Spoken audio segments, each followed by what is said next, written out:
ನಿಮ್ಮ ಮನೆಯಲ್ಲಿ ಸುಖ ಸಂತೋಷವನ್ನು ತರಲು ಸರಳ ಮಾರ್ಗಗಳು.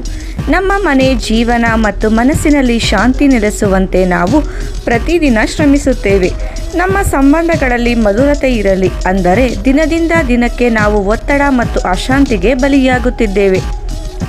ಜೀವನದಲ್ಲಿ ಪ್ರೀತಿ, ಹಣ, ಸಂತೋಷ ಮತ್ತು ಶಾಂತಿಯನ್ನು ಕಾಪಾಡಿಕೊಳ್ಳಲು ಕೆಲವು ಸರಳ ಪರಿಹಾರಗಳನ್ನು ನಾವು ತಿಳಿದುಕೊಂಡಿರುವುದು ಉತ್ತಮ. ಮನೆಯ ಯಜಮಾನಿಯು ಮುಂಜಾನೆ ಮನೆಯ ಮುಖ್ಯ ದ್ವಾರದಲ್ಲಿ ಒಂದು ತಾಮ್ರದ ಪಾತ್ರೆಯಲ್ಲಿ ನೀರನ್ನು ತಂದು ಚಿಮುಕಿಸಬೇಕು. ಅದು ಲಕ್ಷ್ಮೀ ದೇವಿಗೆ ಮನೆಯೊಳಗೆ ಪ್ರವೇಶಿಸಲು ದಾರಿ ತೆರೆಯುತ್ತದೆ.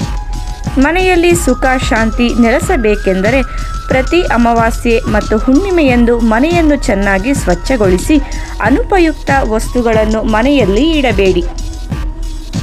ಮನೆಯಲ್ಲಿ ಹಣ, ಚಿನ್ನ ಮತ್ತು ಬೆಲೆ ಬಾಳುವ ವಸ್ತುಗಳನ್ನು ಇಡುವ ಕಪಾಟನ್ನು ಉತ್ತರ ದಿಕ್ಕಿನಲ್ಲಿ ಇಡಿ. ಹೀಗೆ ಮಾಡಿದರೆ ಮನೆಯಲ್ಲಿ ಧನಕನಕ ವೃದ್ಧಿಯಾಗುತ್ತದೆ. ಯಾವುದೇ ಕೆಲಸ ಅಥವಾ ಪ್ರಯಾಣಕ್ಕಾಗಿ ಮನೆಯಿಂದ ಹೊರಡುವಾಗ ಮೊದಲು ವಿರುದ್ಧ ದಿಕ್ಕಿನಲ್ಲಿ 4 ಹೆಜ್ಜೆ ಇರಿಸಿ ನಂತರ ಕೆಲಸಕ್ಕೆ ಅಥವಾ ಪ್ರಯಾಣಕ್ಕೆ ಹೋಗಿ. ಪ್ರಯಾಣವು ಯಶಸ್ವಿಯಾಗುತ್ತದೆ ಮತ್ತು ಕೆಲಸವು ಖಂಡಿತವಾಗಿಯೂ ಪೂರ್ಣಗೊಳ್ಳುತ್ತದೆ. ಮುರಿದ ಕನ್ನಡಿಯು ಎಂದರೆ ಮುರಿದ ಹಣೆಬರಹ. ಒಡೆದ ಕನ್ನಡಿಯನ್ನು ಒಬ್ಬರು ನೋಡಬಾರದು, ಏಕೆಂದರೆ ಅದು ಅದೃಷ್ಟದ ಭಾಗವನ್ನು ದುರ್ಬಲಗೊಳಿಸುತ್ತದೆ. ವಾಸ್ತು ಪ್ರಕಾರ ಹೊಡೆದ ಕನ್ನಡಿಯನ್ನು ಮನೆಯಲ್ಲಿ ಇಡುವುದರಿಂದ ಮಾನಸಿಕ ಕಾಯಿಲೆಗಳು ಉಂಟಾಗುತ್ತವೆ ಮತ್ತು ಮನೆಯಲ್ಲಿ ಬಡತನವೂ ಉಂಟಾಗುತ್ತದೆ. ದೇವರ ಪೂಜೆಯನ್ನು ಬೆಳಗ್ಗೆ 6ರಿಂದ 8ರವರೆಗೆ ನೆಲದ ಮೇಲೆ ಆಸನವನ್ನು ಹರಡಿ ಪೂರ್ವ ಅಥವಾ ಉತ್ತರಕ್ಕೆ ಮುಖ ಮಾಡಿ ಕುಳಿತುಕೊಂಡು ಮಾಡಬೇಕು. ಪೂಜಾ ಆಸನವನ್ನು ಸೆಣಬು ಅಥವಾ ಕುಶದಿಂದ ಮಾಡಿದ್ದನ್ನು ಉಪಯೋಗಿಸುವುದು ಉತ್ತಮ. ಬೆಳಗ್ಗೆ ಕೆಲವು ಸಮಯ ಮನೆಯಲ್ಲಿ ಭಜನೆಗಳನ್ನು ಹಾಡಲು ಅಥವಾ ಕೇಳಲು ಮರೆಯದಿರಿ. ಮನೆಯಲ್ಲಿ ಯಾವತ್ತೂ ಪೊರಕೆಯನ್ನು ನಿಲ್ಲಿಸಬೇಡಿ, ಅದರ ಮೇಲೆ ಕಾಲಿಡಬೇಡಿ ಅಥವಾ ಅದರ ಮೇಲೆ ಹಾದು ಹೋಗಬೇಡಿ. ಇಲ್ಲದಿದ್ದರೆ ಮನೆಯಲ್ಲಿ ಆಶೀರ್ವಾದದ ಕೊರತೆ ಉಂಟಾಗುತ್ತದೆ. ಪೊರಕೆಯನ್ನು ಯಾವಾಗಲೂ ಯಾರಿಗೂ ಕಾಣದಂತಹ ಸ್ಥಳದಲ್ಲಿ ಇಡಬೇಕು. ಹಾಸಿಗೆಯ ಮೇಲೆ ಕುಳಿತು ಆಹಾರ ಸೇವಿಸಬೇಡಿ. ಹಾಗೆ ಮಾಡುವುದರಿಂದ ಕೆಟ್ಟ ಕನಸುಗಳು ಬರುತ್ತವೆ. ಶೂಗಳು ಮತ್ತು ಚಪ್ಪಲಿಗಳನ್ನು ಅಲ್ಲಲ್ಲಿ ಇಡಬಾರದು ಅಥವಾ ತಲೆ ಕೆಳಕಾಗಿಯೂ ಇಡಬಾರದು. ಇದು ಮನೆಯಲ್ಲಿ ಗೊಂದಲವನ್ನು ಉಂಟು ಮಾಡುತ್ತದೆ.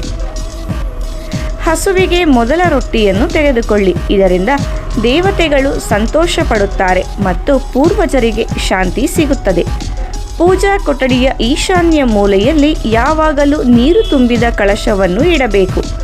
ಆರತಿ, ದೀಪ, ಪೂಜೆ, ಬೆಂಕಿಯಂತಹ ಶುದ್ಧತೆಯ ಸಂಕೇತಗಳನ್ನು ಬಾಯಿಯಿಂದ ಊದುವ ಮೂಲಕ ನಂದಿಸಬೇಡಿ.